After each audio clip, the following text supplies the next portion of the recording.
오늘 본 말씀은 다윗이 자신이 직면한 고통의 상황을 묘사하는 내용이 나옵니다. 12절 말씀을 보면 많은 황소가 나를 애워싸며 바산의 힘센 소들이 나를 둘러쌌으며 말씀합니다. 여기서 다윗은 자신이 힘세고 포악한 대적들에게 포위당했다, 이 사실을 묘사를 하고 있습니다. 13절 말씀을 보면 내게 그 입을 벌림이 찢으며 부르짖는 사자 같다고 말씀합니다. 다윗은 원수들에게 둘러싸인 자신의 모습을 가리켜서 마치 사자 입에 물려가지고 쭉 늘어진 먹잇감 같다고 묘사합니다. 16절 말씀을 보면 개들이 나를 애워쌌으며 악한 무리가 나를 둘러 내 수족을 찌른다 말씀합니다. 여기서 다윗은 자신을 향한 대적들이 마치 사냥감을 쫓는 사냥개들과 같다고 묘사하고 있습니다. 이러한 대적들의 공격은 다윗의 몸과 마음과 영혼을 극한으로 몰아갑니다. 목숨이 경각에 달합니다. 육신은 회복 불능 상태가 됩니다. 뼈가 으스러지고 마음이 무너져 버립니다. 심지어 자신이 입고 있는 옷까지도 대적들에게 다 빼앗겨 버리는 매우 수치스러운 상황입니다. 이러한 고통의 한복판에서 다윗은 하나님 앞에서 탄식하면서 기도합니다. 15절 하반절을 보면 다윗은 주께서 또 나를 죽음의 진토 속에 두셨나이다 말씀합니다. 여기서 다윗은 자신이 겪고 있는 고통이 하나님으로부터 왔다, 그렇게 밝힙니다. 그러니까 다윗은 자신의 고통의 문제를 하나님과 연결시키고 있다는 것입니다. 우리도 인생을 살면서 때로는 예기치 못한 고난과 삶의 문제를 만났을 때에 그 원인을 하나님에게서 찾을 때가 있습니다. 그리고 고통이 더욱 극심한 경우에는 모든 화살을 하나님께로 돌리면서 하나님을 원망하고 하나님께 불평할 때도 있습니다. 어떤 경우에는 너무 아프고 힘든 나머지 하나님이 느껴지지 않습니다. 왠지 멀리 계시는 것 같습니다. 그럴 때면 하나님은 정말 살아계시는 게 맞는 거야 라고 생각하면서 짜증 섞인 마음을 품기도 합니다. 하지만 영원 불변하신 하나님은 우리가 느끼는 감정과 상관없이 여전히 살아계십니다. 비록 우리의 삶의 고통이 맹렬하고 그 고통이 끝나지 않는다 할지라도 하나님은 변함없이 살아계십니다. 물론 다윗은 자신을 극심한 고통으로 몰아가신 분이 바로 하나님이라고 밝히고 있습니다. 하지만 그렇다고 해서 그는 하나님을 원망하거나 하나님의 존재를 부인하지는 않습니다. 왜냐하면 다윗에게는 이러한 믿음이 있었습니다. 그것은 자신에게 고난을 주신 분이 하나님이시라면 그 고난을 걷어가시고 구원하시는 분 또한 하나님뿐이시다. 바로 이것이 다윗이 가진 믿음이었습니다. 이처럼 다윗은 고난 중에도 하나님께 대한 믿음을 굳게 붙들었습니다. 누군가는 다 포기할 수도 있는 상황 속에서도 그는 끝까지 하나님을 신뢰했습니다. 십자가 고난을 당하신 예수님을 한번 생각해 보시기 바랍니다. 죽음이 점점 가까이 다가왔을 때에 예수님은 하나님 앞에 부르짖으셨습니다. 십자가 고난 앞에서 주님은 하나님 아버지께 잔을 옮겨달라고 요청하기도 하셨고 어찌하여 나를 버리셨나이까라고 외치기도 하셨습니다.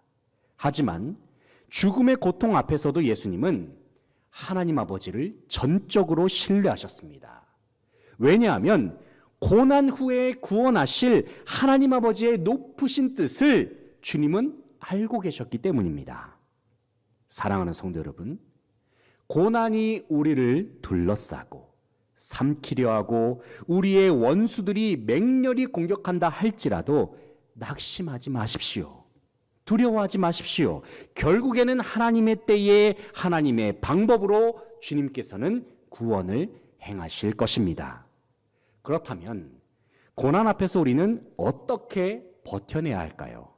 고난의 현실을 우리는 어떻게 이겨내야 할까요? 그것은 변함없는 믿음으로 주님을 신뢰하면서 주님 앞에 전심으로 기도하는 것입니다. 오늘 본 말씀 19절로 21절 말씀을 보면 다윗은 극심한 고난 중에서도 하나님 앞에 기도를 올려드립니다. 우리는 다윗의 기도를 통하여 고난 중에 어떻게 주님을 의지해야 하는지에 관한 몇 가지의 교훈을 찾을 수 있습니다. 이 시간 본문 말씀을 중심으로 고난을 극복하기 위하여 우리가 해야 할 일은 무엇인지 함께 생각해 보겠습니다. 첫째는 고난 중에 하나님께 더 가까이 가야 합니다. 19절 말씀을 함께 읽어보겠습니다. 19절 시작. 여호와여 멀리하지 마옵소서. 나의 힘이시여 속히 나를 도우소서. 아멘. 19절을 보면 다윗은 여호와여 멀리하지 마옵소서 말씀합니다. 다윗은 하나님께 나를 떠나지 말아 주십시오. 나를 버리지 말아 주십시오라고 호소합니다. 왜냐하면 현재의 자신의 고난을 벗어나게 하실 분이 오직 하나님 한 분뿐이라는 사실을 그는 굳게 믿고 있었기 때문입니다.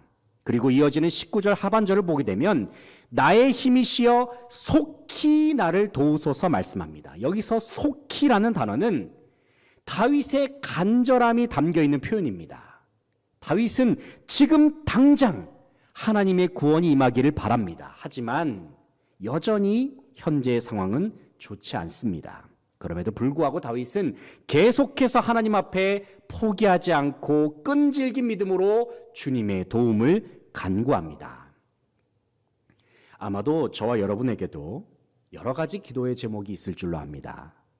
그리고 우리는 그 제목을 위해서 오랜 시간 동안 기도했을 것입니다.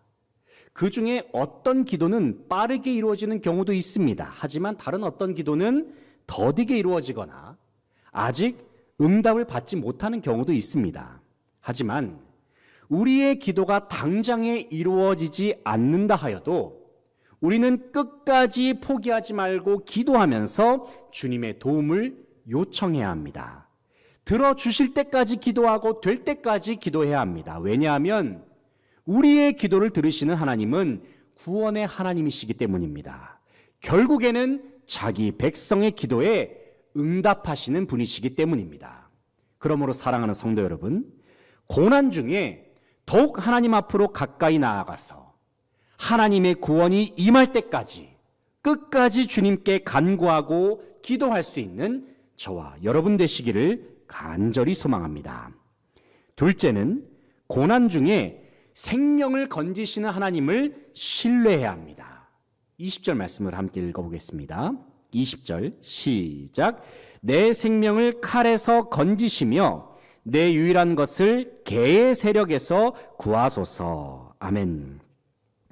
20절에서 다윗은 내 영혼을 칼에서 건지시며 말씀합니다. 여기서 다윗은 자신의 목숨을 노리는 황소떼와 같고 사자와 사냥개와 같은 대적들의 손에서 구원해달라고 하나님 앞에 부르짖고 있습니다. 왜냐하면 자신의 힘과 능력으로는 이 강력한 대적들의 공격을 감당해낼 수가 없고 막아낼 수가 없고 버텨낼 수도 없기 때문입니다.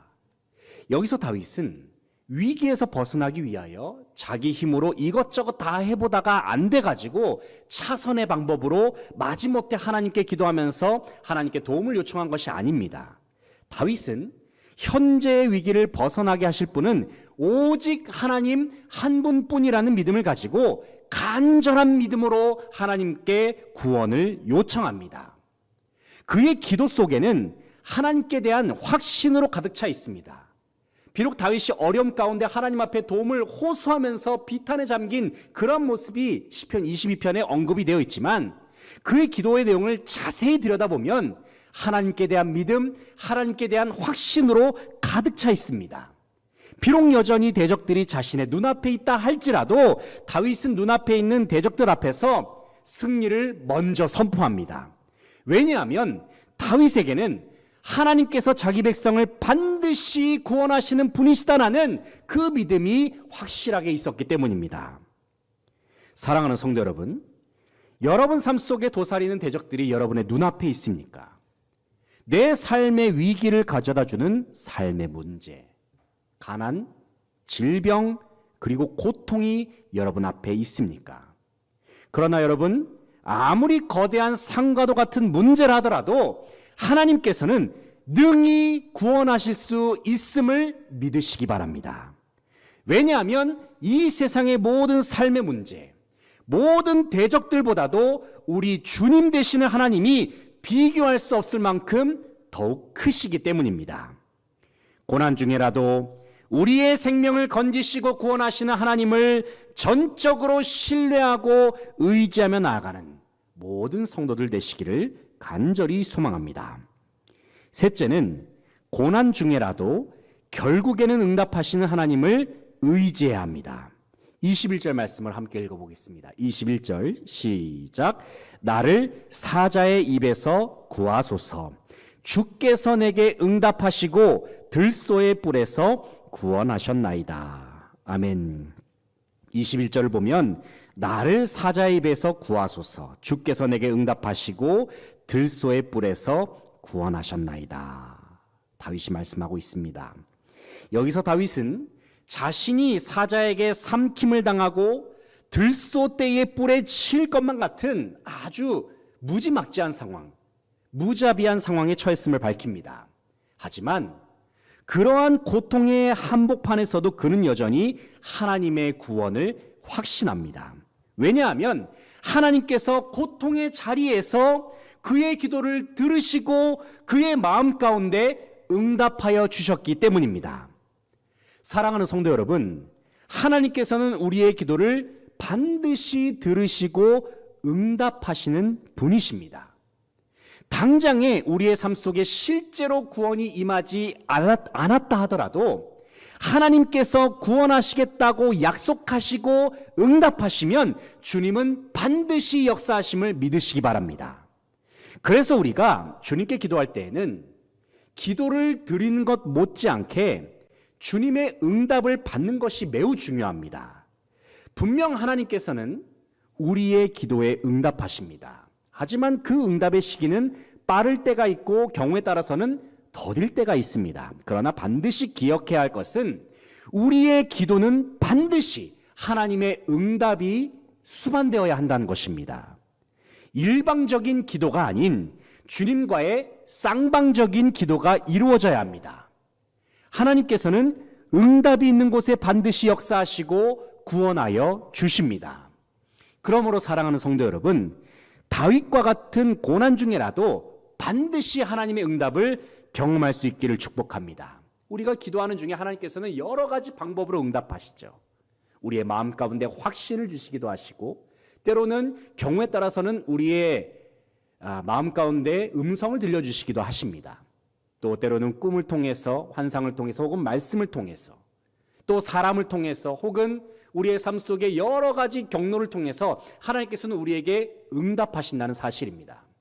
우리의 기도가 그저 하늘에 흩뿌려지는 기도가 아니라 하나님의 응답을 받음으로 말미암아, 하나님의 응답을 경험함으로 말미암아 주님의 놀라운 구원을 경험할 수 있는 저와 여러분의 삶이 될 수 있기를 간절히 소망합니다. 사랑하는 성도 여러분, 견디기 힘든 고난이 우리를 둘러쌀 때에, 고난이 우리를 삼키려 하고 고난이 우리를 공격할 때에 가장 먼저는 하나님께 가까이 나아가십시오. 생명을 건지시는 하나님께 구원을 의뢰하시기 바랍니다. 그리고 결국에는 응답하시고 역사하시는 하나님을 기억하시기 바랍니다.